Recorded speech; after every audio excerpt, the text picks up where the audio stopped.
What is up, guys? Your boy zetino with my first reaction video and my first webcam video. So today I'll be reacting to top 10 worst school punishments, bro. That's crazy, right? So yeah, if you're not already a subscriber, why don't you hit that like button, subscribe, put the bell notifications on. Stay tuned for my more recent posts, right? So let's get right into the video. You know, some people say that school itself is kind of a punishment. Actually, I just made that up on the spot, but it sounds like something people would say. One thing I do know is the punishments at school are a lot less severe than they were many years ago, which is why I think the ones on this list right here are really going to shock you, because they're quite recent. And maybe you'll be glad that you went to the school you did. My name is Danny Burke, and this is the top 10 I'm not even worst glad school to go to that school. Coming in at number 10. Like, the dress code in my school is so bad, dude. Like, if you just wear a hoodie that has like a logo bigger than your badge, like your ID, and you have to take it off. It's annoying. Have a student who was arrested for burping. Yes, in 2011, a story emerged from Albuquerque, New Mexico, that a 13-year-old boy was handcuffed and dragged to a juvenile detention center for burping audibly in his PE class. A lawsuit was filed against the school's principal, the teacher, and the city police officer involved. A representative said, "Burping is not a serious disruption. A threat of danger was never an issue." And I kind of have to agree. Obviously, it would have to be one really bad burp to cause serious danger to other people. Dude, for real, like, how is my man gonna get arrested for burping? That's not even, probably where he lives it's illegal, but what is in New Mexico, Albuquerque, right?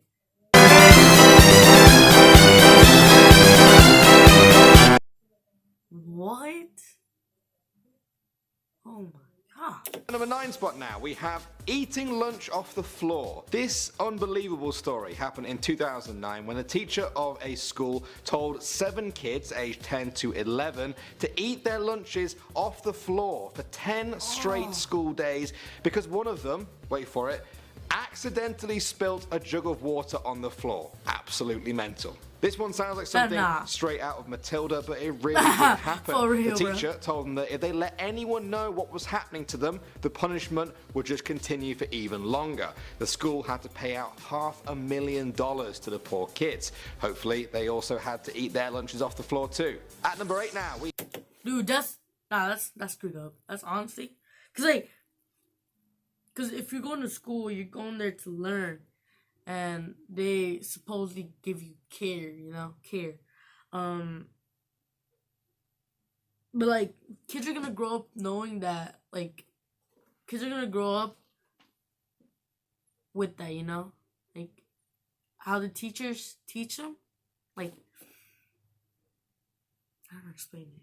However, like how the teachers teaches them, that's how they're gonna grow up. They're gonna be, like, depends on how they teach them. If they teach bad, they're not gonna learn from that.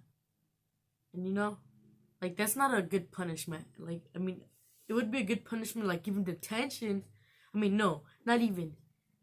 Make him clean it up. That's like the most, that's the most of a punishment that kid can get, just for spilling water, That's crazy. Holding hands. In 2012, a video went viral that shows 2 high school students in Arizona who were forced to hold hands in the schoolyard for fighting. The pair got into a fight during PE class and were given 2 options. Either you hold hands in front of the whole school for an hour, or you get suspended. The other kids laughed at them and made homophobic slurs, and the video spread around the internet, dividing people's opinions. Some people said it was a totally fair punishment, but others said this kind of shaming was totally not okay, and that it actually sent a negative message to gay students out there, as it suggested that boys holding hands is somehow a shameful act. Moving on to number 7 now, we have being sent to a fake prom. Okay, this one is just straight up weird and cruel. In 2010, Constance McMillan asked her school if she could go to prom with her girlfriend and if she could wear a tuxedo. The school denied her request and said they had cancelled the prom because of it.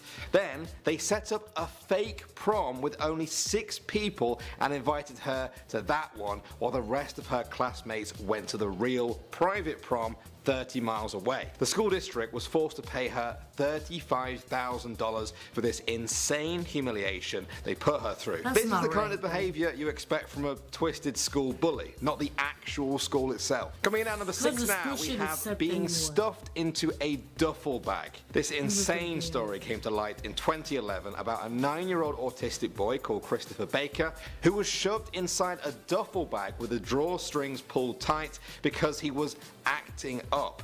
His mother was called to the school and she found her son in the bag just lying in the hallway. When she then confronted the teacher who did it, they said it was for therapy. Now, I couldn't find what punishment. Therapy? Dude, bro, what the fuck? That's not good. That's not a good... What? Alright. Say that again. Say that again for therapy? He said for therapy, like... That's not a good... No, bro. Oh, my lord, no. The teacher faced for that, but perhaps it should have been a whole day in a duffel bag. Or a week.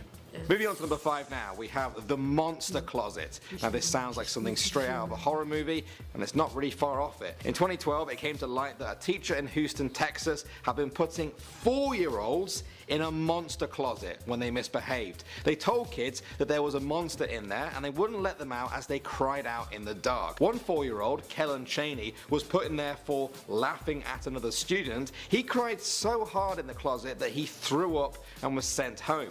The teachers were all suspended without pay, but I think those kids are probably going to be affected for a very long time. Next up at number 4 now, we have kneeling on frozen peas. A few years ago, this picture was doing the rounds online. Apparently this is the aftermath of a punishment in some Chinese schools where students are told to kneel on frozen peas on the floor. That's crazy. The hard pellets dig into their skin and can cause noticeable bruising. There have even been reports of students kneeling on rice and cheese graters. I can't actually believe that's real. The student who took this picture you just saw was supposedly expelled for uploading it, which I think is a much nicer punishment than having to kneel on even more. Would you rather get expelled or kneeling on peas? Come on. Alright, moving on to number 3 now. In 2012, there was an absolutely crazy story coming out of Idaho, USA, of a teacher who came up with a cruel way Idaho is crazy, so either way, there's something bad there's something that's bad that's gonna come from there. Her students' reading ability. If they didn't learn to read well enough, the other students were told to crowd round them and draw all over their face. Yeah.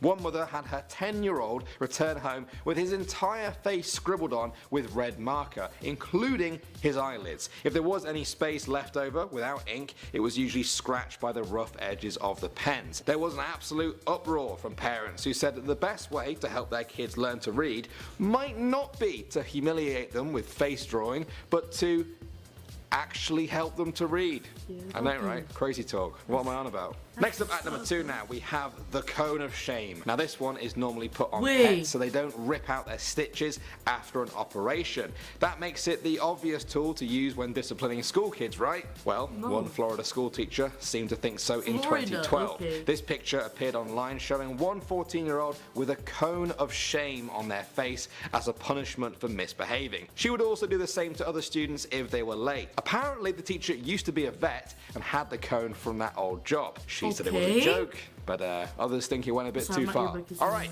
and finally now at number 1, we have withholding food. In 2012, there was an uproar when a Detroit school announced it would stop serving lunch to 6th through 8th graders as a punishment. McLeod Bethune School said they would not be giving them any food after a food fight broke out among 175 students the week before. Many parents agreed that the food fight did need to be dealt with in some way, but were outraged that kids were not eating during the whole day. They felt this punishment was more in line with how a prison should be run, not a school for teenage kids. What do you guys think? Is there ever a good reason to not give a kid their lunch? I can't think of one right now. Let me know down below. Also, let me know what other school type people. Alright guys, that's the end for that video, but I do got some things to say, like punishment, like there's punishments that are acceptable, you know, like expelled, like doing a whole essay on why you did it, writing it 10 times, like writing it down 10 times why and why you shouldn't do it, you know, no, like why you did it and why you shouldn't do it. Like that's a good punishment for me. That's what I used to do whenever I used to get in trouble, like big time. But yeah, that would never happen. Now I don't even know why they would accept that. Like, what goes through the teachers' minds whenever they think of that? Like, don't they know that they're like basically hurting the kids? The thumbnail of this video threw me off. I was like, what? Yeah, like, that's crazy. The thumbnail of this video just threw me the fuck off. I'm just being honest. But yeah. That's crazy. Well, hope you guys enjoyed.